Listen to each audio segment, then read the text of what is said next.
নমস্কাৰ বন্ধু বান্ধৱীসকল মহামান্য সুপ্ৰিম কোৰ্ট অফ ইণ্ডিয়াত ঝাৰখণ্ডৰ পৰা এটা গোচৰ হৈছিল আৰু যিটো গোচৰ টেট অৰ্থাৎ ষ্টেট টেট ভাৰ্চেছ টেটৰ মাজত হৈছিল আপোনালোকে নিশ্চয় দেখিছে ডায়েৰী নাম্বাৰ 5213/2024 কেছ নাম্বাৰ দেখিছে আপোনালোকে আৰু পিটিশ্যনাৰ নেম ৰেছপণ্ডেণ্ট নেম আৰু ষ্টেটাছ দেখিছে সকলোখিনি দেখিছে ষ্টেটাছ পেণ্ডিং আছে আজি 11 তাৰিখে এটা হিয়াৰিং হৈ যায় আৰু এই সম্পৰ্কতে আমি ভিডিঅ'টোত আলোচনা কৰিম আৰু আপোনালোকে সুপ্ৰিম কোৰ্টৰ লাইভ সেশনো আপোনালোকে চাই ল'ব পাৰিব অফিচিয়েল তেওঁলোকৰ হিয়াৰিং আৰু আমি থুলমূলকৈ আজি কি ধৰণৰ হিয়াৰিং হ'ল কিখিনি কথা উত্থাপন হ'ল সেই বিষয়ে কিছু আলোচনা কৰিম আপোনালোকে নিশ্চয় দেখিছে আজি 11/9/2024 তাৰিখে হৈছে honourable justice JK Maheshwari and honourable justice Rajesh Bindal আপোনালোকে নিশ্চয় দেখিছে ষ্টেটাছ পেণ্ডিং হৈ আছে গতিকে থুলমূলকৈ আমি কেছটোৰ বিষয়ে আলোচনা কৰিম প্ৰথমে কেছৰ ডিটেইলছখিনি লৈ লৈছোঁ অৰ্থাৎ ষ্টেট টেট বুলি কওঁতে যি ঝাৰখণ্ড টেট টেট হ'ব আৰু ভাৰ্চেছ টেট এই সম্পৰ্কত দীঘলীয়া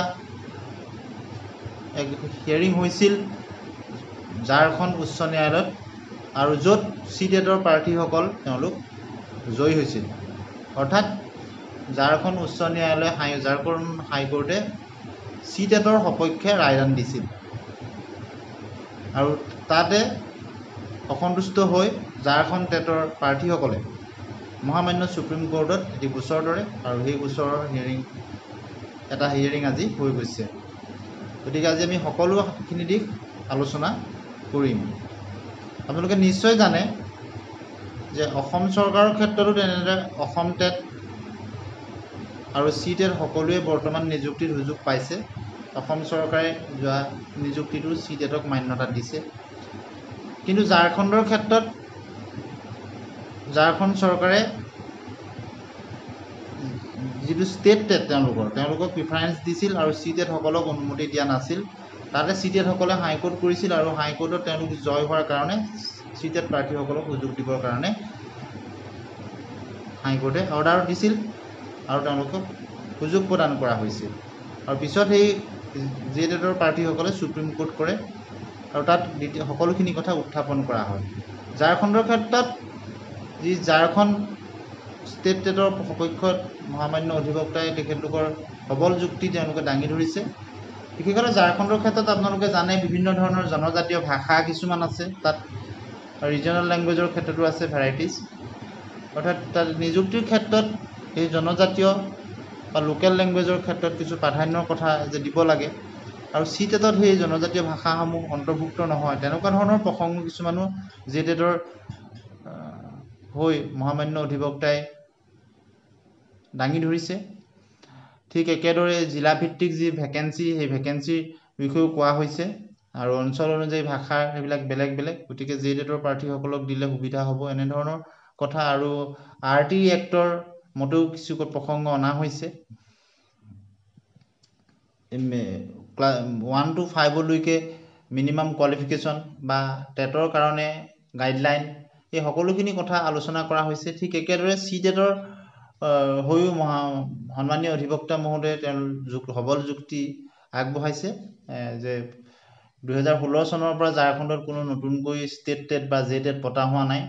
গতিকে তাৰ পাছত এতিয়া 2023 চনলৈকে কেইবাবছৰ হৈ গৈছে গতিকে সেই সময়ছোৱাতে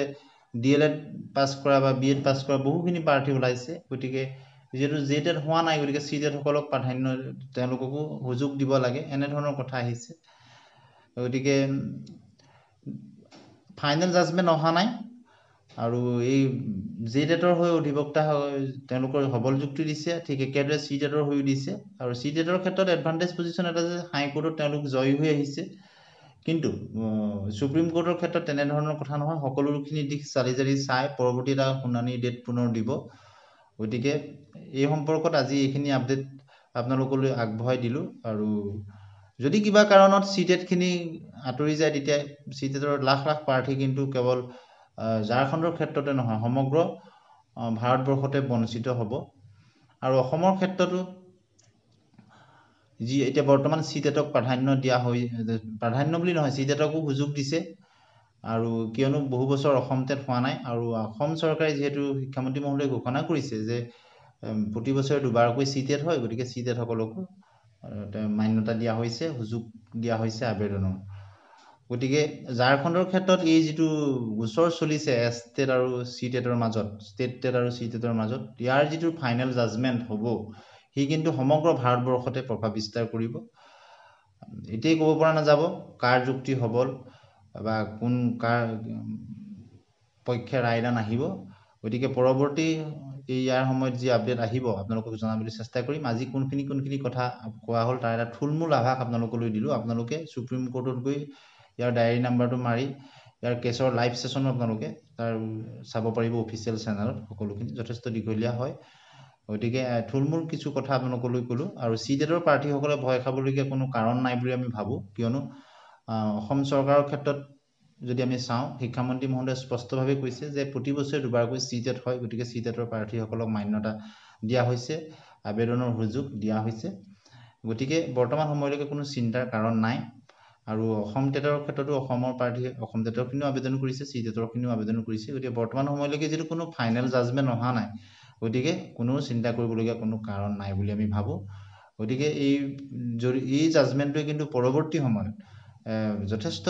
প্ৰভাৱ বিস্তাৰ কৰিব। কাৰ পক্ষত আহে সময়ত গম পোৱা যাব আদালতৰ। কিন্তু এতিয়ালৈকে কেছটো বহুত দীঘলীয়াকৈ চলিছে আৰু পৰৱৰ্তী শুনানিও হ'ব।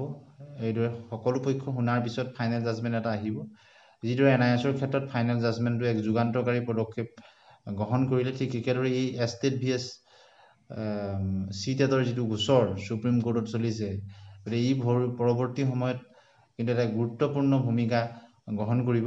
আৰু বৰ্তমান সময়ত ফাইনেল জাজমেণ্ট নোহোৱাকৈ আমি কোনো কথা ক'ব নোৱাৰোঁ। আৰু বৰ্তমান সময়লৈকে যিহেতু অসম টেটৰ ক্ষেত্ৰত আমি যদি চাওঁ, চি টেটো সুযোগ পাইছে, অসম টেটৰ প্ৰাৰ্থীসকলেও সুযোগ পাইছে। গতিকে ইয়াত আমি চিন্তা কৰিবলগীয়া বিশেষ কাৰণ বৰ্তমান সময়ত নাই। আৰু মহামান্য সুপ্ৰিম কোৰ্টৰ পৰা এই সম্পৰ্কত ফাইনেল জাজমেণ্ট কি আহে, সি পৰৱৰ্তী সময়ত পদক্ষেপ কেনেধৰণৰ গ্ৰহণ কৰে, আৰু এই ৰায়দানটো অহাৰ পিছত সমগ্ৰ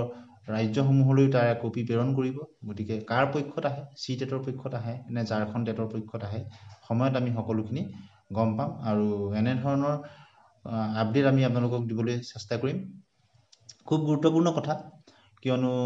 প্ৰতি বছৰে হাজাৰ হাজাৰ প্ৰাৰ্থীয়ে DLED উত্তীৰ্ণ হয়, BEd উত্তীৰ্ণ হয়। আৰু প্ৰতি বছৰে যিহেতু ষ্টেটবিলাকত টেট অনুষ্ঠিত নহয়, গতিকে চি টেট অনুষ্ঠিত হয়, আৰু চি টেটৰ যোগেদি তেওঁলোকে আবেদন কৰে, তেওঁলোক উত্তীৰ্ণ হয়, আৰু শিক্ষক নিযুক্তিত তেওঁলোকে নিজকে অন্তৰ্ভুক্তিৰ সুযোগ পায়। গতিকে এই ৰায়দানটো কাৰ পক্ষত আহে সি ভৱিষ্যতে এক দিশ নিৰ্ণয় কৰিব। আজিলৈ আহোঁ, ধন্যবাদ।